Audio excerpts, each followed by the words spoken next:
Hey, what it do, man? One and only I to the Q, man. I'm back, man. I just want to let y'all know, man. I teamed up with one of the most helpful tools, probably the most helpful tool on YouTube, man. The vidIQ. You hear me? This is something I've been using since I probably had 5,000 subscribers, bro. And I really was trying to do my research right here, right? This thing is like having a nerdy best friend that knows everything and more about YouTube. It can tell you daily ideas, keywords, rising keywords. Now they have an AI generated system where you can literally make videos through the AI. This is crazy. I'm about to go check that out. But yeah, you can put your competitors. I'm talking about this thing. You can see how many dislikes you got. You know, YouTube took away the dislikes, but you can see it on vidIQ. If you want to sign up for it, use my code IQ23. And that's going to get you through the door.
All right.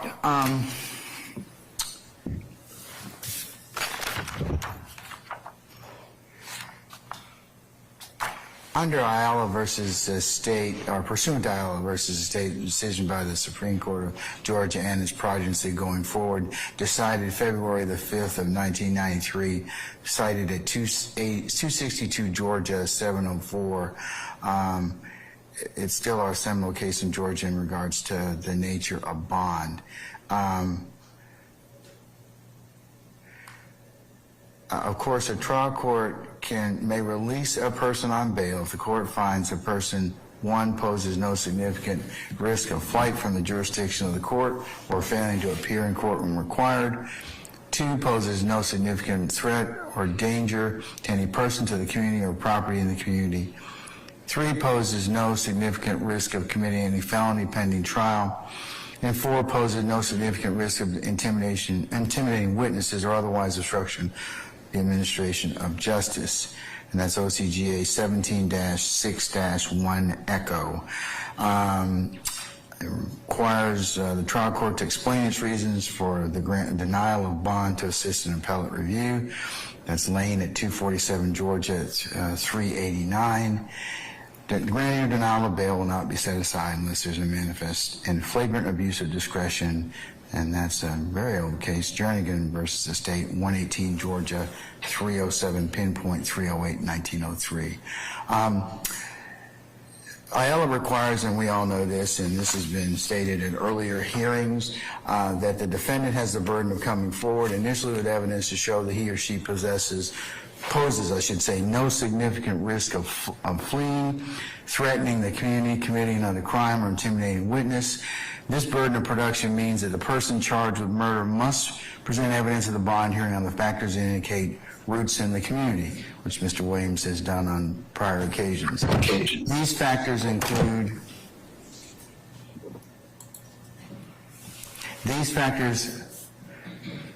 include the defendant's length and character of the residence in the community, employment status and history, past history of responding to legal process, and prior criminal record. Court cites Lane 247, Georgia at 388. Once the defendant meets the burden of production, the estate may present evidence to rebut it, and then the court goes on to say that this is proper to place the burden of production on the defendant. So at that point in time, once that occurs,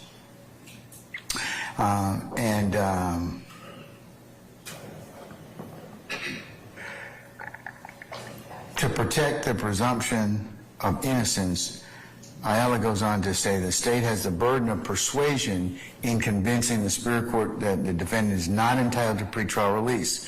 This requirement means the state has the burden of proving by preponderance of the evidence that the trial court should deny bail either to secure the defendant's appearance in court or to protect the community.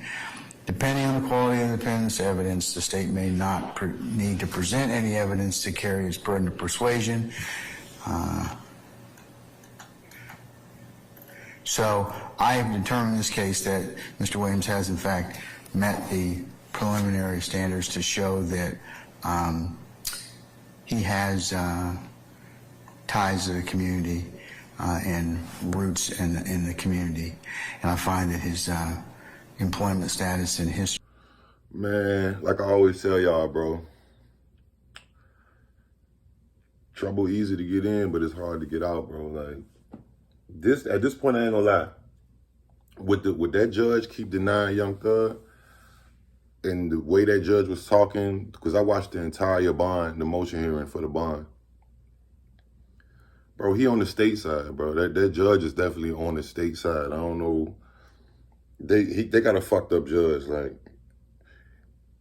Like this, Young Thug has been locked up for 14 months, bro. 14 months, they said, right? Nobody has gotten threatened, stabbed, hurt, none of that since then by way of his hand, like directly, saying, oh, he did that. Yeah, they want to see him fry, bro. That shit fucked up, bro. He should have definitely made bond today. Definitely, he should have definitely made bond. I mean, even, I ain't gonna say that his lawyer's case was super duper strong, but it was stronger than the goddamn prosecution. It's definitely stronger than prosecution, bro. Like, that shit crazy, bro. I don't even know what to say, bro. Free Thug, but they treating that nigga, man, like, they even said they willing to have 24/7 police outside of his house.